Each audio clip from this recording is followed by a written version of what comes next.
synchronicities, spiritual awakenings, the appearance of ET contact in both individual people's lives and just like in public record now. There is so much going on. I'm only mentioning some of the cool stuff. Obviously, there's a lot of other things that are uncomfortable or weird. The thing is, we are accelerating into an age that is stellar alignment. Stellar meaning the stars. And there are always ways, of course, that we can prepare. And so that's what we're going to talk about in this episode today. I'm live. My name's Tricia Carr, and I'm going to be bringing through the Atlantis 7. This is a council of light in the spirit realm that I have been connecting with for a few months now, and they're here to help us to understand how we can move forward, to actually even speed up this acceleration even more, and do things like embody it, because that's actually going to help us to move through really quickly. So stay tuned. I can't wait to connect with you in the stars.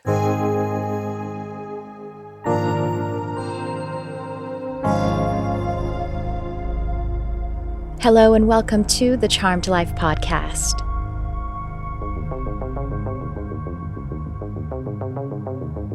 This podcast is all about magic, metaphysics, mysticism, and the unconditional love of the universe.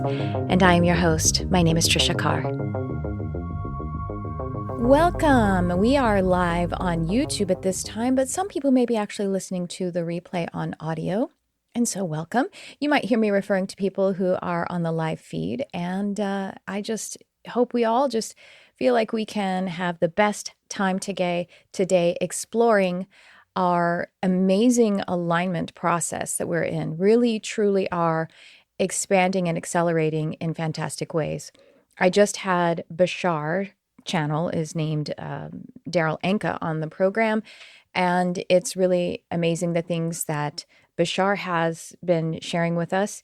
And I'm coming at it from a different kind of channeled energy, the Atlantis 7. This is a council of light who exist again in the spirit realm. As I connect with them, it seems as though I've had a connection with them for a long time. It's funny, I was actually watching listening to, I can't remember, an old podcast of mine where I was talking about Lemuria and Atlantis. And I mentioned in that episode, I think I was downloading it at that time or had recently downloaded it, that during a certain period of the Atlantean times, I was on the spirit side, or I was like quasi-spiritual, quasi-physical. And I had forgotten that I got that download so long ago. And it was I was kind of guided to watch that podcast for some other reason after I started to connect with this Atlantis Council of 7. So that's what we're going to talk about today. Some different ways that they have presented to me, 5 ways or 5 keys to prepare for this new stellar era. We are swiftly moving into it. Before I head into that, I actually want to do a bit of a public service announcement. I have a friend whose name is Phaedra Barrett.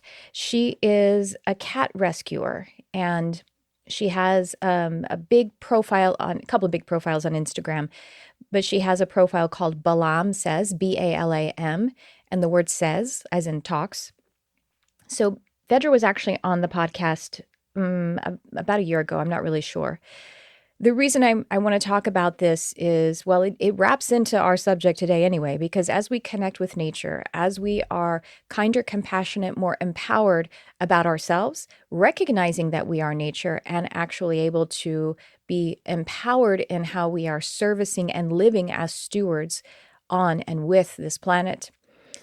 You know, connecting with animals is a part of it. So it does actually tie into us moving forward as I'm talking about, this paradigm of the new stellar age.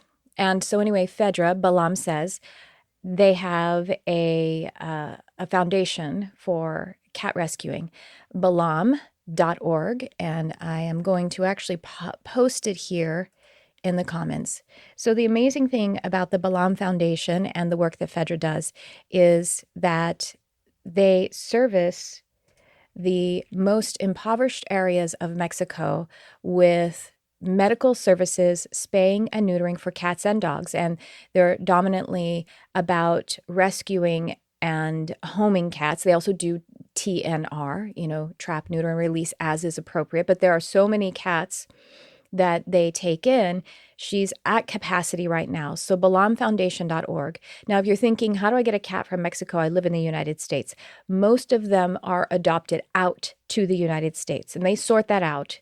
You will sort that out with her. A lot are to the Pacific and the Pacific Northwest regions. I believe that she has some bonded pairs right now who may be going to somewhere in like Ohio, but it's not solid yet.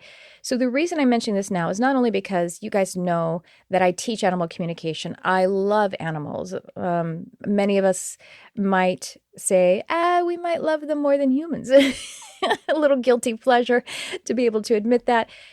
Fedra's just doing such amazing work. There's a lot that's going on right now for the Balam family, namely the cat who is the namesake of it, Balam. He's quite injured and in critical condition right now.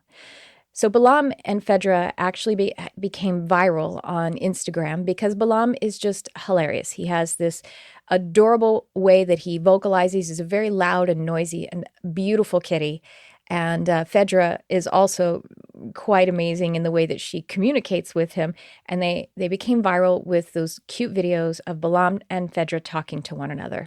Well, Fedra decided to do something with that. I think it's probably been about 3 or 4 years since that viralization happened. And Fedra decided to take Balam's fame and make this foundation to rescue cats. Again, servicing the most impoverished areas of Mexico. And where there is poverty, there is a lack of education. And so you can imagine the work that they are up to. Balam became injured I think it's been about a week.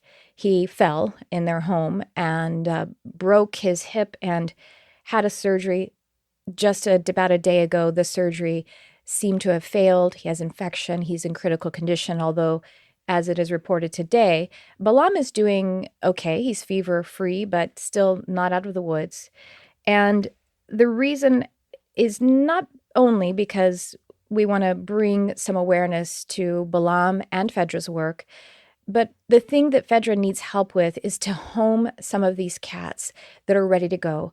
She has a few bonded pairs of cats, meaning cats that love each other to the moon and back, wonderful kittens, young cats just ready to go to homes.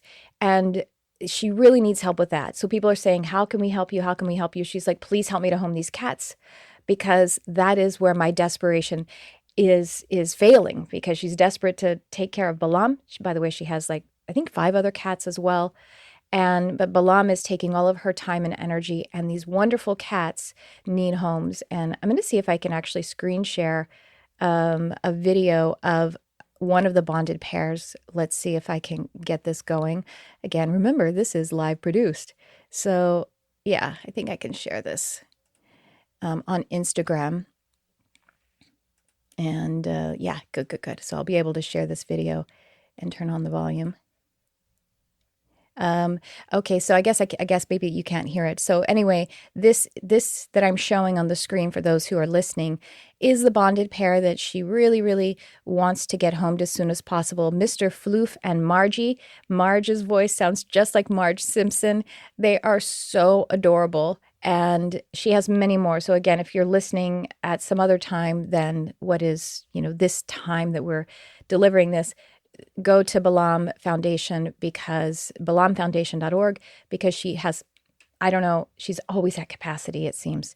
And there's another kitty named Selva who needs a home. So it's on my heart right now. I'm hoping that if you are thinking at all about adopting a cat, or you might have some space, if this is tugging on your heartstrings in synchronistic ways, then please do go find it. And of course, follow here's the Balam Foundation website. Of course, you can just follow Fedra and her family on Balam Says. That's at Balam Says on Instagram and on Facebook. And fun story, actually, this was probably about 6 months ago. Fedra, one of her other cats, Rue, actually was lost. He got out somehow and was gone for a few days, and it was just devastating.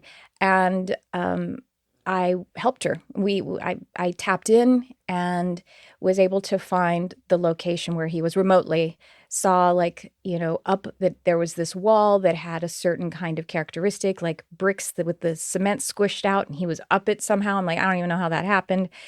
And that he was southeast, I think, to my memory, about 1,000 feet away. And what's so amazing about that is my being able to tap in that way just encouraged the family in a way that helped them to tap in along the resonance frequency that Rue and I had put together. And then he came home within 24 hours, I think it was, again, to my memory. And he was where I had remotely viewed. So it was really amazing. So just a little fun story there. And again, balamfoundation.org. Adopt a Mexican kitty from Fedra and Balam. And, if you want to pray for the family and the whole organization, as we hope the Balam heals really quickly. So that's something that we can do to help ourselves with our sensitive nature, with our compassionate way showing nature, is little ways that we can't solve all the wars. We can't solve all of the climate crisis today. We can't rescue all of the animals, but we can publicize something, about a rescue that's on our heart. If we have just a few dollars to donate, and many little things help, and our small things make a big work. So there, starting off, we'll just say that's one way that we can accelerate our ascension and our movement toward the new stellar age. So I'm going to say hi to who's here now. And Kekika Miller is saying, I would love to know what has happened to a cat I lost years ago named Sophie. I was in the hospital, had people look for her, but couldn't find her. And then I moved and it broke my heart. I'm so sorry to hear that. I'm so sorry. I'm not specifically tapping in with her right now. I have a certain process to make sure that I am making a connection to the animal. And however, I just want to say that while, I have still heartbreaks from relationships of animals that I've had, wondering if I was the right guardian or steward, or if I did everything I could. And ultimately, that in those situations, they are teaching us to trust ourselves. They are teaching us to trust the love that we have, and teaching us to give ourselves compassion. But I completely understand, and an animal communicator would be able to help you with that. And of course, I should say, possibly I could help you with that if you want to check my website, So Tracy, hi, Tracy's here. Oh yeah, that was really fun. Tracy follows, Balam says too. And Kate, hi. I'm sitting with my grand kitty Bert, who is a talker, growler, and hisser. Oh my gosh, there's this kitty that I see on my neighborhood walk route. I don't see him every time. He's a big, has a little more girth than maybe a kitty should have, but hey, we're not going to body shame him. Brown tabby, and he's so cute. He runs up to you and he smashes into your legs, and he does what they call aloe rubbing, just rubbing all over you. He's just very affectionate. And before I can even bend down to start scratching his face, he overstimulates himself and he starts hissing. He's just like, oh my gosh, there's so much energy. I have to hiss it out. And so I call him the brown hissy fitter because he's just so cute. Yeah. Hi, Lori. Nice to see you. Hi, Yvette. Oh, good. So good to see you all. Okay, so let's talk about where we are right now. If you missed it, or, if you saw it, then pardon the redundance, but I did, just like I said, have Daryl Ank on my podcast, and Bashar said, who is the entity that Daryl Anka channels, Bashar said recently, and then again on my podcast, that basically we have accelerated to where we've skipped about 8 years in a manner of speaking, or we've skipped the need of processing 2 full U.S. election cycles because of how it's almost like this compounding effect of how much we're accelerating. If we're accelerating, then that acceleration gives more acceleration to the next cycle of accelerating. So that was really cool. And the way that I have been pulling it through with this Atlantis Council of Light, this Atlantis 7. They are 7 entities, and they have been helping to give attunement to how we're moving into, actually not moving into, we are at the precipice, we're already in this era that is what we would experience as a golden era, like Atlantis was. And another synchronicity is that Daryl said on the podcast that when we have open contact with our extraterrestrial and extra dimensional brothers and sisters who are, going to help us to move forward in the ways that our hearts are feeling, in the ways that we're already preparing ourselves, in the ways we already have, that one of the things that we will get is some of our recorded history that they have been keeping for us that we don't have on our planet, and mentioned specifically like Atlantis. We'll be able to see real history of Atlantis. So again, that's a synchronization because that's something that I started to connect with this Atlantis 7 a few months ago, and it wasn't because I heard, Bashar talking about that. So it's just really wild. The synchronicities are just through the roof in my experience right now. And actually, before I even head into some of the things, the 5 keys to help us to prepare, is that synchronicities, they are 2 things. They are showing us that we are on our path. They're like guideposts that help us to continue to move forward. And it's also just basically the bleed through of the parallel realities that we're able to hold in our awareness and our consciousness, more of the expanded realities. And say yes to all of them. Yesterday, I had the synchronization of so many weird events. It's like I have to take a little time to integrate it. And that's what I believe these 5 keys that the Atlantis 7 are telling us to help us to continue our acceleration, to say yes to it, to lean into it, and to create embodiment about it, because it is our physical reality that is especially moving toward the alignment, needing the upgrade and the ascension to be able to tolerate the frequencies of our new age. So yesterday, I went to the salon and there were 2 other people there with my same first name. One of them had a last name that sounded a lot like mine, Khan, which mine's Tricia Carr, and she was Tricia Khan. Khan is also the name of one of my cats. We call him Khan Khan. And then there was one other customer there who had the same name as my mother, Marilyn, which is, again, it's not the most uncommon, but also not the most common names. So even if that synchronization is so weird, you just got to say yes to it and keep moving forward. And by the way, that is like 1/10 of the wild stuff that is not only went on yesterday, but has been going on in life lately. So I want to take a moment to also mention that I have a program called Astral Mastery.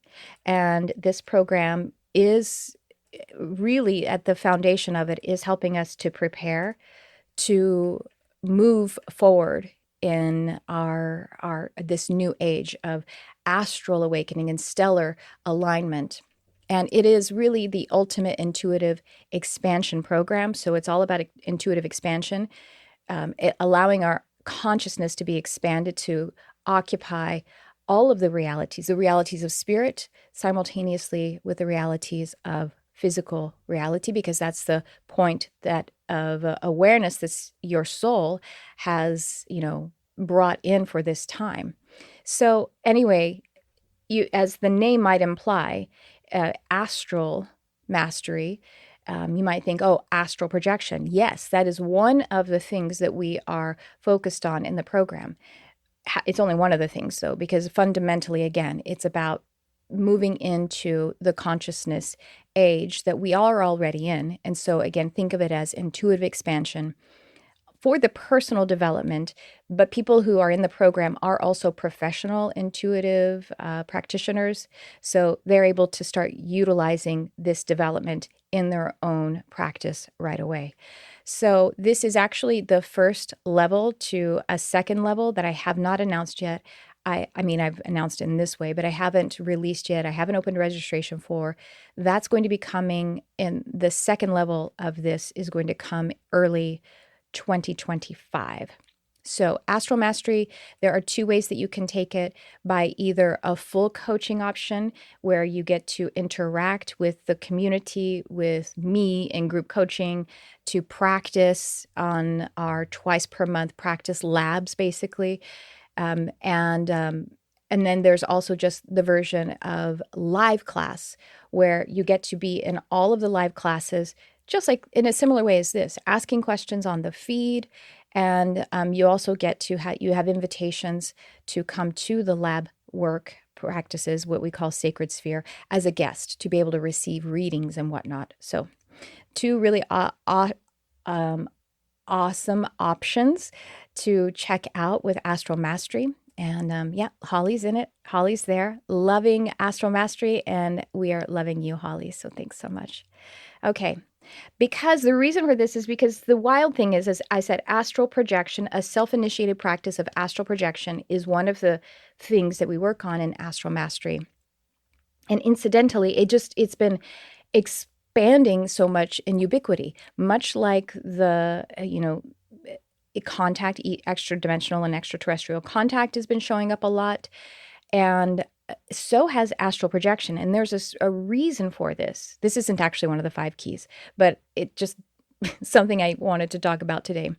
Because what astral projection is, first of all, astral projection is perfectly natural. It's what we do habitually, frequently, if not every night when we are sleeping. The distinction is that with a self-initiated, fully conscious astral projection or out-of-body experience, is that our full conscious awareness will be there to witness and record and remember the experience. So it is very much like, it's different than dreaming, but we do enhanced dreaming and lucid dreaming in the program as well. It's different than dreaming. It is your full conscious awareness occupying the energy realms. It's like physical reality insofar as your consciousness is concerned, but you have the freedom of being out of body, not the limitations of physical reality. Now, the reason I'm mentioning this is because astral projection or out-of-body experiencing, fully conscious, is one of the ways that we can prepare and accelerate moving into the new era. Because, like I said, there are many things that we are moving toward that currently our physical bodies cannot tolerate the frequency of. So if we are able to move in our energy bodies, and by the way, I would encourage you to work with your dreams as well, because that is also a version of your energy body. Again, different than astral projection, but definitely a version of one of your energy bodies. But as we are moving into those realms with our full consciousness, that energy body is not limited. It can tolerate those more expanded and higher frequencies. So as that is recorded then with your full consciousness, then you can bring it to your physical reality, and your physical body can work to embody it. And this is working on the ascension of the physical body. So that's a sort of side note. I want to talk to you now about what these 5 keys that the Atlantis 7 Council of Light has shared. And I'm probably going to be partially in channel, partially medium mystic. I'm going to take a sip of water, and then we're going to head in.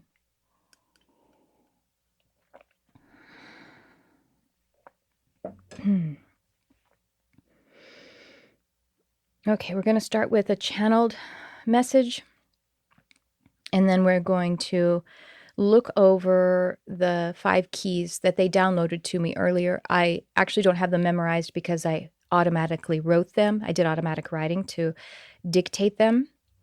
But we're going to start with an opening message, and then we're going to begin.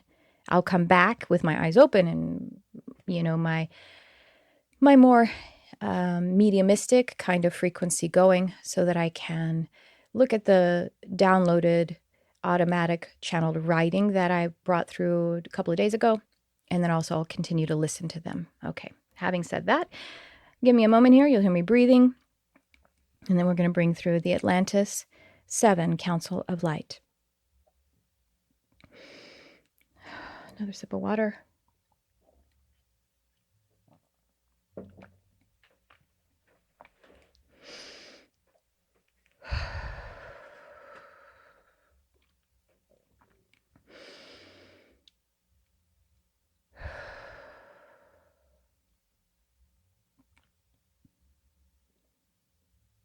Greetings, beings of light. For you are those who walk about in this universe in your crystallized bodies of light.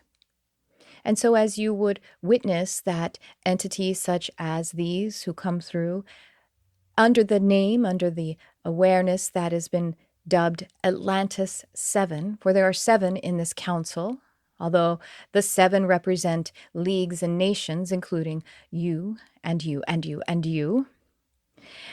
As you would witness that we of this council are beings of light, and those of your master realm and your angelic realm are beings of light, and so it is that you are also beings of light. You have the point of focus to be in a crystallized point of awareness, a crystallized light awareness, and that is what your physical reality is. And we speak this to you as a greeting and as an attunement because this will set up your new age, that which you have been accelerating into very swiftly, very quickly of late. In this period of many decades, especially the last 2 decades, and moving very quickly into the next half decade, that is approximately 5 of your years. And that time is shortening and tightening because time is only one of the resources that you are aware of. And it is only one of the aspects that help you to track what is unfolding in your reality. But it is a property of you. This time is a property of you. Much like your money is your property, so then is time a property of yours. And so as you are continuing to accelerate and the time is compounding and doubling down and continuing to become what seems to you as shorter, what will help this is your identity to your light existence. And so it is not that you are separated, although you can use this perspective and this illusion of separation to help you to have the manifestation of your contribution from your soul through this vehicle, through these vessels of these crystallized bodies of light. And this will help you to see how the narrative is unfolding, to see how the separation has been utilized. Once again, separation, consciousness is a property of yours. Here, when we say property, we mean tool. We mean asset if you so choose to see it as such. But if you see an asset as a limitation, you see an asset as something of if you see an asset and a property as something that owns you, then it will create in you that which is pain and suffering. Now, we acknowledge here that we used pain and suffering in the same spoken sentence. And yes, they are distinctive, as one of your spiritual teachers said, that pain is a part of the physical experience and suffering is optional. And yet there is something to pain that gets confused with suffering. In fact, we would like to use separation consciousness here to allow pain and suffering to become distinctive one to another. Because there can be pain experienced on many levels of your physical and non-physical bodies. And yet how it is that you might witness it as suffering is a choice of yours. It is the capacity for you to utilize your free will. For there are times where you can transfer your preponderance of conscious energy, which is your awareness, to one of the seeming bodies that are seemingly separate from the other, so that you can have the alleviation and the expansion that is coming through the experience. And so we would like to bring to the stage here the awareness of the pain that is occurring in your human race, whether it is your own pain or another, the emotional, the mental and emotional pain that is occurring. And so we speak to the ones who are having a heavy heart, a burdened awareness of those who suffer in that which would be called other countries, those who are under profound siege, those who are being used and abused and even having their lives robbed from them as it is perceived in your awareness of this time.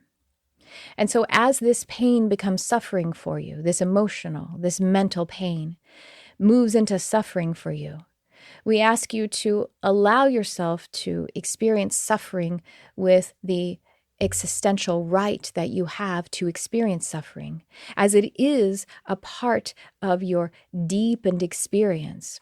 But we also ask you to not dwell here because as it is touching down at the bottom of the ocean, we would like for you to rise up again with the memory and with the experience of having touched down at the bottom of the ocean. And that is what your suffering is.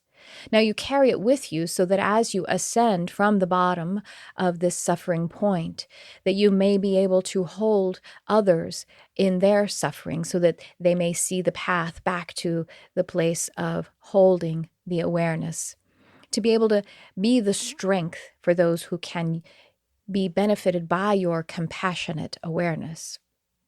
So this is something we would like to bring in. Now you can think of many other examples in your personal reality where you may be having physical pain and suffering, emotional pain and suffering. And we bring this to the awareness as this is a collective who is gathered here today, those who have compassionate hearts. And we want to remind you that as you can play with or you can use skillfully the illusion of separation to both deepen your experience and then also use separation in another creative way where you can separate pain and suffering so that while pain may still exist, you can touch down to the suffering as is your existential right, but then move beyond it and actually ascend suffering, actually release the density so that as suffering is still in your awareness as something that has occurred and that is occurring for others, that you are ascending the experience of suffering by creating the line between pain and suffering, creating the separation. And this will then contribute this to, as we've been using the ocean imagery, contribute it to the energy ocean so that those who are ready to ascend from suffering can also utilize that frequency. So this is one thing that we find to be important for you to be able to even begin to pivot into practices that help you to continue the acceleration. And now it may be that as you're accelerating, experiencing things such as synchronicities, awakenings, seeming magical discontinuity of parallel realities all blending into one. And then on a day where you're having bliss and ecstasy, then the awareness of pain shows up again. And we say, this isn't to bring you down to the bottom of the ocean again. This is to help you to recognize the expansion that is available. And so we believe in you. We hold a belief in you now. We look into your hearts. We look into the depths of your light, your inner light, and we ask you to be aware of this with us. That as pain shows up in your awareness, in your consciousness field, even while you might be having a day that is filled with ecstasy and bliss, or perhaps you're having a day that is also in the awareness of suffering, whatever it is, we want to encourage you. We want to look into your heart and add resonant frequency to your heart, encourage you to feel that you are that strength in that scenario of your own consciousness field to be able to ascend whatever it is that is in your awareness. And so now we want to encourage you to identify with your essence, your true essence, your pure essence. And while we are coming through as seeming separate entities through this individual, this channel, we want to let you know that we only come through to you as a representation of you. And so if this is finding resonance in your being, If you're feeling any of this, whether as a felt sense or in a way that it is processing through your narrative mind that is able to create a wonderful inspiration from it, that we are actually entering into by permission of your soul. And so this is always you. All that you experience is always you. And so we encourage you to continue to recognize the full identity of your light existence. And as a star can shine on any and all things, so can you. Any and all things that come into the shine of your awareness, come into the luminescence that you give off, that your true essence is that which is guiding the way. And so in each moment to stop, nurture yourself, do the most simple things as to embody light by breathing, nurturing your physical form, because that is the foundation for you to continue to ascend. And so we will turn this back over to your channel, who will give these 5 keys that we did download many recent days of your time, help you to contemplate them and to allow them to be these ways of practices that will help you in your days and nights to be able to embody more of your light in your conscious awareness and in your physical crystallized light bodies. And we will be right back. This is Tricia Carr. I'm inviting you to Astral Mastery, the ultimate intuitive expansion and astral exploration program, designed to elevate your astral awakening journey at any stage. Whether you're a novice or a seasoned explorer, you are offered an adventure into the depths of intuitive development and the vastness of spiritual expansion, a 6-month journey which offers you the choice to fully participate in the live training and coaching sessions or to learn and observe passively. If you would like to expand your intuitive abilities, your intuition, your human design experiment, and to cultivate spiritual abilities such as astral projection, remote viewing, lucid dreaming, and so much more, then join this program. We can't wait to journey with you. And now back to the show. I'm going to look at these 5 keys that I brought through the other day, and that the floor is open if you want to ask any questions live on the feed. Please do. Any questions at all. There will be nothing that is too small or great or personal. I see Lori actually saying, I'm certain that this was meant for me. Okay, Lori. Yeah, wonderful. Oi, she says. Yes, and Lori, I know Lori, those of you who are listening, so much love and compassion and prayer for those who are your ancestors and your kin in in Israel. So let's look at these 5 keys that they gave me before. All right. So interesting, because again, like I said, I'm looking at the first one and I didn't remember them at all. I dictated them, I brought them in simple language, wrote them down. There's probably typos in here on my notes because I'm not a great typist. And so when I do automatic write through typing, there are typos. And but the very first one, I believe they covered. I can't remember now at this point if it was covered just in the channeled message. Yeah, I think it was, or if it was before I went into the channel. For those of you, I'm going to take a moment in case this is the first time, or if you aren't really clear on what channeling is or the mechanics of channeling, is that, basically I allow or invite, I should say, allow and invite a frequency of consciousness to come in. Now, my soul has given the green light to it first. So my personality steps aside. And in this case, we have a council of 7, so they kind of come together in one voice. Every now and again, one of the 7 will step forward and kind of, speak from that particular fractal of this council. And, but at any rate, because my personality is stepping aside and kind of acting like a part of the audience, and because I'm altered, my memory fades about what happens during the specific channeled parts. So that's why I'm like, when did this happen? Even though it was like 5 minutes ago. The first key that they already seem to have started to address is the mindful use of resources. If you want to write these down, keys to accelerating, continue to accelerate into the new stellar age. The first one is mindful use of resources, energy, time, and environment. In as much as you can, even if little by little, be mindful and prayerful of your resources. Let's talk about what mindfulness is. Mindful is presence. It is having a full, focused awareness in the moment and perhaps on a certain subject. And I'll give you an example of how you can become mindful in a moment. When I walk almost every day, walk or hike almost every day as body movement practice for cardio and all of that.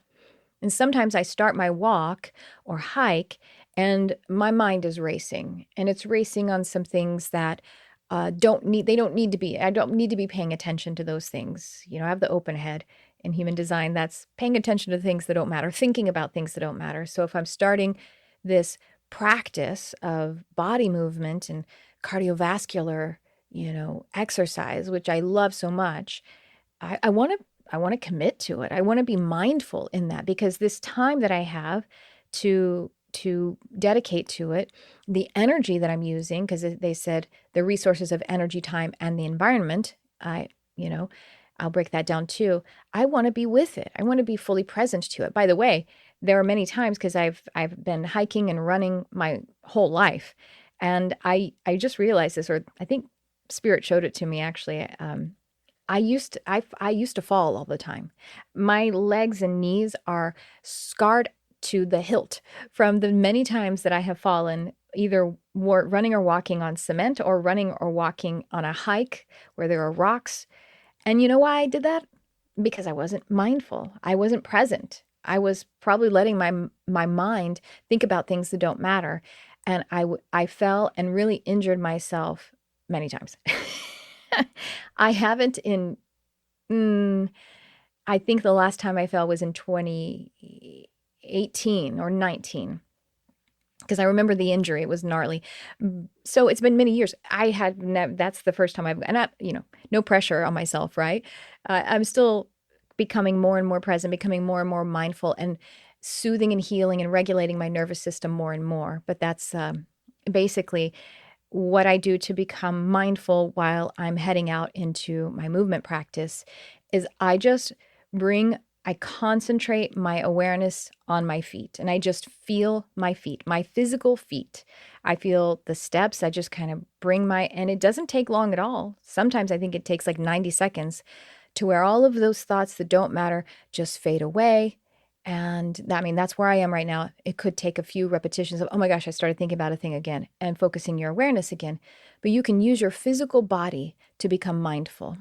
And obviously, meditation and trance training and other consciousness practices facilitate the muscle of being able to, at will, become mindful with your resources. So it is your utility, your utilization of your energy. And what is energy? Energy is like, sure, I'm awake, I'm asleep, I'm working, I'm focusing my energy, I'm using my energy. So your life force energy. And to actually be intentional is one word we haven't said, but mindful and prayerful, meaning that we bless it, we love it, we're in gratitude and appreciation for it as we are using it like the precious, beautiful commodity that it is. Time, they already talked about time, is something that it doesn't own us. And so at the moment that we're feeling like there's not enough time, I wish I had more time, let's stop and become mindful and recognize that time is actually, it's like currency. Think of what currency actually means. Current, frequencies, things that are frequently current in currents, reoccurring. And so time is actually here like money for us. Time and money have a lot in common. They're just symbols of something that cannot be contained. And it is a way for us to add some colors to it so that we can see the narrative of expansion that we are creating. And then environment. And so environment here is all the things you might think of it. It is how we move on the planet. It is the elements of air, fire, water, and earth. It is how we are living here. Even some things as simple as thinking about how much the fairies will pay gratitude to you and support you if you pick up trash or, take care of something just a little bit more. But also the energy environment, the way that you are showing up in a room and you are being the light of the experience or being the blessing of the experience. So this first key is mindful use of resources, energy, time, and environment in as much as you can, even if little by little. So no pressure. Definitely don't should all over yourself about this. That is not helping. As much as you can, even if by little, be mindful and prayerful of your resources, even praying over them, praying through them, lovingly holding them as you are a steward and guardian of these resources that you have in this moment, in this day, in this meeting, in this conversation, in this work that I am doing, in this play that I am doing, in this interaction that I am doing. And those of you who took the course or workshop that I had recently in Modern Mystic, Modern Mystic Life, it's an $11 a month platform subscription with all kinds of amazing resources. Like for $11 a month, you get a 2-hour workshop and a live meditation, plus a lot of other exclusive content that I deliver to you. It's kind of like Patreon, but at any rate, you can find that on my website. I think it's below in the description too. But anyway, in Modern Mystic, I created this course, and one of the tenets of it was to be mindful of how you are a blessing in every moment. The only reason I'm in this conversation is to be a blessing. The only reason I am in this life is to be a blessing. So that's a way to be prayerful over and through your resources. Okay, that's the first key. Again, recapping. Actually, I can put mindful reason. I'm going to put this in the chat so that you guys can see it. And you know what I'll do afterward too, if you're watching this on the replay, I'm sure you can look down into the description because I'll have added this as what you can actually copy for yourself if you want to put it on a separate document. So, yes. All right. So I was looking at the comments. That's why I paused there for a second. Okay. So our next key for continuing to accelerate in our stellar age, and here it is. Operate from your true value. As you honor your true value, so you can create the world you want to live in. Operate from your true value. I'm seeing how they actually put these in the order that they did. Because if we have mindful use of our resources, then with that moment to be able to make sure that we are being mindful and prayerful of our resources, then we can find our deep inner source, our inner resource, which is our true value. And your true value is imprinted on your heart. It is held in the depths of your being, and you feel it as intuition. You feel it as your body's translation of resonance, your true value. And this is a lesson that, I've really been learning lately as I accept my true value and my awareness of it, and then opt out of my conditioned what I should be doing, because of how I have taken messages from society. So I'll just give you a veiled example of how I've done this lately. And it's where, there's something that I'm doing in my work life, and it's something that is not really tapping into my true value. Now, I show up to it in the mindful, prayerful, I am here to be a blessing, and wonderful things still happen. But I can sense in my energy that it is, and I can witness with my full awareness, it's not the best use. I'm not operating from the best use of my true value. I can be valuable when I show up because love can do anything. Love can fix and correct anything. But ultimately, in that bigger scheme of things, it's not something that is really using my truest value. And as I honor my true value and I say, well, I'm going to release that. You know what? The way that was not using my true value optimally allows my true value then to be used in ways that are even greater than the amazing things that would have happened from that. You know what I mean? Like even more, I'm able to optimize the resources from key number one. So operating from your true value. And this is something we're always going to be discovering. There are two different practices that help you to recognize your true value. Well, first of all, just developing your intuition, developing your intuitive abilities and all of that. And that's the kind of work that, I'm always offering and doing. And then and a part of that is like human design talks about your inner authority and your strategy. That helps you to witness and recognize and move from and operate from your true value.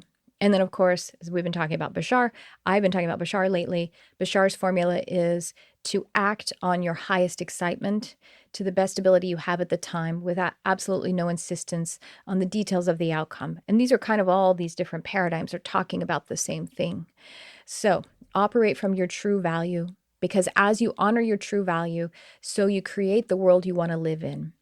I create the world I want to live in by being who I deeply and most valuably am. And then I am allowing someone else, like let's say that work thing that I was occupying that was not the best optimal use of my value. If I remove my energy from there, someone else may be able to step into that place. That's one way you could look at it.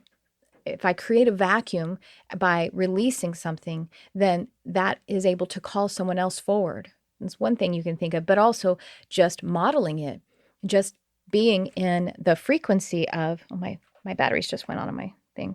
I guess that's fine. I don't really need to hear myself. Being in the frequency of what is my value, then sorry, my earbuds just went out on me. That then offers that to the ocean of resonance for everyone else.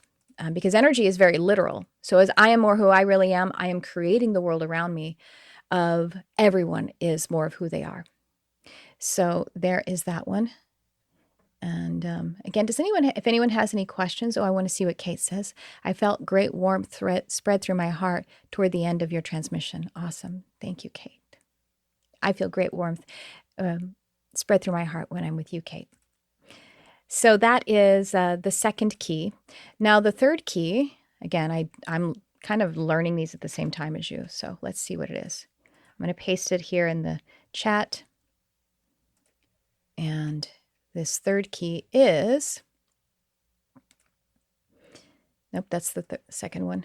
Here we go. Nope, that's the second one. Where did the third one go? There it is. Okay, great. Let your actions be kind and compassionate. Take a moment in the day to step out of your comfort zone to do an act of kindness. Okay, I'm feeling this one. So this is actually kind of practical. Oh, well, it's not kind of practical. This one is practical in the suggestion of it. It is actually they are asking us as a way to, again, remember we're talking about accelerating our movement forward, our expansion, and our alignment with our stellar era that we are in already and that we are moving into in more magnificent ways. They say this is really thank you, I'm listening, because they're telling me now, they're saying to be bold.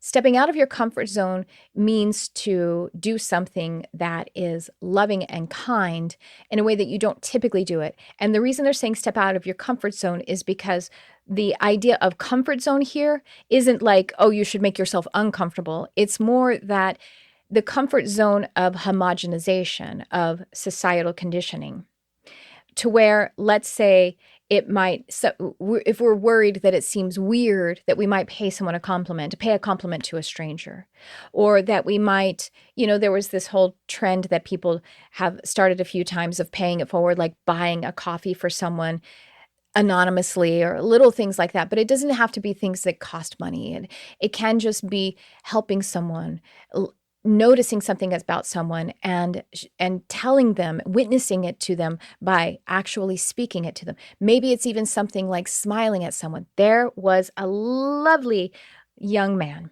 I'm getting chills as I recall this moment. It's like he was a walking prayer. This was a beautiful moment. So I was on one of my daily walks. And by the way, I get mindful, and then sometimes I'm also studying. So I'm listening to something. And so I was actually listening to a book or something. And this young man, I say young because he was much younger than me, and he was walking the opposite direction. So we were about to pass each other on the sidewalk. And so what I tend to do while I'm listening to something is I just kind of give a very simple hello, something like that, a smile and a hello. He leaned into it a little bit more. He got my attention. It was very kind, and it wasn't intrusive at all, by the way. Sometimes people don't have a lot of energy to respond. He did it in a way that I was completely free to respond or not, but I could feel his smile. I could feel his full loving attention as we were approaching. And he smiled really sweetly, and he said, "Hi." It was so, if you're watching the video, you might be able to see a little better than you can hear my intention, but it was just like he was seeing an old friend. Hi. And also, again, no expectation. So it wasn't like he was trying to start up a conversation. He kept walking. Oh my goodness. I can just feel this like warm fuzzy that it's still reverberating in my energy field from this loving act of kindness that this young man did so sincerely. So stepping out of our comfort zone, the comfort zone being the symbol of things that are like how we always do things, just our habits. Or if someone, like I had my neighbor made this beautiful collage, or it's like, it's on wood and it's like burnt, but then it's also painted, and it's this beautiful woman. And on the other side of it, it has a cat, and he gave it to me as a gift. And it's so lovely and so beautiful. And he gave it to me. He gave it to my husband. I had COVID at the time. I was pretty sick. And so it took me, I didn't respond to it because I was sick. And then he came up to me and he goes, "Hey, I hope that wasn't weird that I gave that to you." And I was like, "Oh my gosh, no. I didn't thank you profusely yet. It's lovely and it's beautiful." But because I didn't say anything to him at first, he was like, "Oh my gosh, I did a weird thing." And that's perfectly fine. But it's just, I'm just recognizing, and I probably would have done the same thing, by the way, but I'm recognizing that he did this beautiful, kind thing, and he stepped out of his comfort zone a little bit, and he wanted to make sure that it wasn't like, breaking society rules and stuff. So it was really awesome how the synchronization showed up, because I delayed being able to talk to him about it and profusely thank him. I probably should have gone out of my way to kindly thank him sooner. But at any rate, it's just revealing to us, how acts of kindness and compassion. And so that's another piece of it, how you might step in and adopt a Mexican kitty. I'm calling back from the beginning of the episode where I was talking about my friend Fedra with Balam Foundation, or to donate a few dollars anonymously. Many different ways that we can think of each day. If we put it maybe in our journal, I think that would be great, a nightly journal of an act of kindness or compassion, that I stepped out of my comfort zone, meaning stepped out of the homogeny, and I allowed myself to be in that energy of expansion. So that is key number 3. All right, let's see what key number 4 is. And this one is, yeah, this is a good one. This kind of wraps up all of these keys, I would say. And this one says, shift your attitude to lightness, fun, patience, and agreeability. Do not complain or lower your vibration to combativeness. They're giving us a do not. They're giving us a, hey, just so you know, humans, this is what we're talking about. This is the don't do. And here's the do is shift your attitude to lightness, fun, patience, and agreeability. Lightness is, so attitude is kind of the way that we're approaching the world. It's like the membrane of us approaching the world. And, it kind of overlaps with mood, but really attitude is boosted by light. And this is something from the gene keys. I think it might be gene key 3. It could be gene key 3 or it could be gene key 5. But I want to partially attribute as best as I can because I'm paraphrasing, where Richard Rudd talks about how light actually shifts our attitude. And that means light in both the, metaphorical way and also in the physical way. You've heard of seasonal affective disorder, or maybe you've been affected by seasonal affective disorder where there's less light and it actually impacts the mood. It kind of brings people down. So a way to shift your attitude with light and to shift it to lightness could be to get out in the physical sun and to light, or have one of those UV lights. And if that isn't available, or I should say you can add to it, shifting from letting your inner light shift your attitude. And so a lightness as well, meaning to be lighter, more have a levity about how we're approaching everything. Fun is this key that I also teach in that program that I mentioned already about blessing, about being a blessing. Fun or adventure, letting something that is confusing or complicated or overwhelming, letting it be that part of the narrative or the movie, if you will, that is creating the adventure. So trying to, when we can and when it's appropriate, allowing ourselves to shifting something that is overwhelming or confusing to the fun part of it or the adventure part of it, even if it's a tiny pivot, so that we can gain more resource to our light, meaning the greater awareness that we have available. Patience. And someone who's here actually, I said to me when I was talking about, this is again also from Gene Keys, patience is a self-proving virtue. That means that, you understand the virtue of patience when you actually have patience. And then you allow patience to show itself to you as a virtue. And someone who's here, I quoted that, and she said, like, oh my gosh, that's so... That's so infuriating. And yet, actually in a light way, she said this. She didn't say infuriating. I'm paraphrasing. But anyway, allowing ourselves to be more patient, more and more patient. And again, being honest with ourselves that we're not talking about discarding things that are serious or important. And we're not talking about a false patience, which is to be codependent or to devalue our own boundaries. Just ways that we can be more patient with ourselves, more patient with everything. And then agreeability, which I think the lightness, fun, patience can help us to be more agreeable, to help us to go yes and more instead of but. And then that just helps us to find ways where we don't lower our own vibration by complaining. Now, there's a difference, again, between needing to correct something and you can actually have an attitude of agreeability in order to correct something.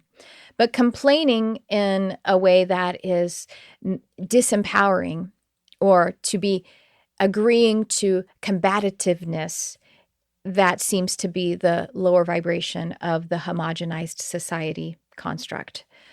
And boy, we are in a time of combativeness, aren't we? So proximate to an election in the U.S. And actually, apparently, half of the nations of the world are currently in an election cycle, which is really wild and different than what typically happens. So, seeing how we can stay out of complaint and out of combativeness, and allowing our attitude or approach to have more lightness, fun, patience, and agreeability to it. That is key number 4. And I think that, again, key number 4 is helping us to do keys 1 through 3. Reminding us all that this is about how we are accelerating even more in this time of acceleration to be able to occupy the new era, which might include things like spiritual abilities that are more physicalized, meaning, I don't know, the way that they do magic and Charmed. I don't know, maybe not. Maybe that's a little extreme, but something that we dream about, isn't it? All right, so then key number 5, let's see. Take action toward shifting your paradigm in alignment with your true value and essence. And they give us some examples. Take a class, improve your health, actively believe in your dreams, for these are imprints on your heart. Oh, there's more to this one that didn't come through. Let's see. These are imprints on your heart from your soul. So we're already doing that, right? We came together today to be on the live feed of this podcast or to listen into it and replay, to interact with one another lovingly. We're doing that today. So congratulations to us all. Take action towards shifting your paradigm in alignment with your true value and essence. Take a class, improve your health, actively believe in your dreams, for these are imprints on your heart from your soul. Actively believe in your dreams. Actively, meaning do something about it. Do more mindful awareness of your dreams. And then, yes, allow that mindful awareness become one step forward today. And so taking a class is just an example of it. And those classes, there are plenty that are free or very, very low cost. So that would be taking a class. We might need to then be mindful. See, key 1, be mindful of our resources. Resources could be time, could be money, could be energy. So allow your actions to flow more in alignment with your true value and essence. And essence is this quality of starlight. It is the spiritual essence of star energy, of light. That's what our true essence is. That's what your true essence is. That's what my true essence is. And from that, our value, meaning our capacity to let it be expanded out into this universe, into this beautiful world upon which we are having this life and this experience. This is key 5. I think these all really flow one to another. Take action towards shifting your paradigm. Take action to it in alignment with your true value and essence. Improve your health is one that we didn't touch upon. In the many ways, that might be making sure that I'm drinking enough water today, doing your movement practices, making your body stronger and healthier, your intake and output, the electromagnetic field that is your physical body, allowing that to actually take actions to shift those little by little. That could be your sleep hygiene. And that's something that I am working on more and more. I actually just bought some of the blue light blockers because I do like to listen to things as stories to help me to go to sleep at night. So I might play, some people talk about this when I teach about doing the astral projection practices and improving your sleep hygiene for things like lucid dreaming or just intuitive dreaming. And for me, I find that a lot of us have the habit of watching TV before bed. And I talked to Spirit about it, and Spirit's like, well, remember when you were a kid, or perhaps as you are a parent, and you like to have those lighthearted stories. Now, I probably wouldn't I'm watching Dexter right now, but I don't watch it right before bed. Not good for my sleep hygiene. But I might shift to listening to a book, listening to having a meditation as I go to sleep. Sometimes that's what would help to improve my sleep hygiene. But also, if I have on something in the background, like one of my TV shows, I watch one that is like I've seen it a million times and it's lighthearted, like Frasier. But what I do the hour before bed is, even if it's still on, I block the light from it. So I actually have it to where I can't see the TV screen light, but I've also gone ahead and bought blue blocking light, those glasses, because it's not the sound that actually stimulates the brainwave activity that keeps you more in the state that is beta, that will, that actually is not conducive to your sleep hygiene. It's not the sound, it's the light. It's the blue light. So anyway, that's something that I'm doing to improve my sleep hygiene and my capacity to lucid dream, intuitive dream, and use my sleep time to have conscious out-of-body experiences or astral projection. So There you go. Those are the 5 keys. And so, oh gosh, I've been on for over an hour. So anyway, I guess I can go ahead and sign off, but I want to make sure that I have any time here for anyone who would like to ask a question or share something. And also, as I wrap up, I want to remind us about my public service announcement as I started this, which is balamfoundation.org. And this is the foundation to be able to adopt a cat from Mexico from my friend Fedra, who has Balam Foundation. Balam is the namesake of the foundation, is an incredibly gregarious and wonderful kitty named Balam. She has other kitties in her family. And so balamfoundation.org, I have up on the screen now their Instagram handle, which is instagram.com. It's at Balam_says, like SAYS, and Balam is spelled BALAM. And so Balam Foundation is it actually is a cat rescue, but they provide medical services, spaying and neutering and other medical services to cats and dogs, but especially they rescue cats, and they do this service in the most impoverished areas of Mexico. So it's a wonderful, wonderful organization. If you're thinking about getting a cat at all, please go to balamfoundation.org. Yes, you may be in the US because that's where I am, but they have most of the cats at Balam Foundation actually come to the US, so it works out somehow. Okay, that's what I have for you in my public service announcement, and one more mention of Astral Mastery, because registration is open now for either the full coaching version of it or the 6-month live class version of it. And so you have it in the description, and also it's in the comments now. And let me see what Richard says. Hi, Richard. Thank you. A wonderful session. Best wishes from New Zealand. Oh, thank you. You're in the future. We're time traveling to be able to connect. You're in my future. I'm in your past. So I guess, Richard, I'm younger to you because I'm yesterday to you. That's pretty cool. I like that. Hi, Linda. Oh, glad I caught you. Thank you. Glad we're catching each other too. Well, I guess that is about it for this episode.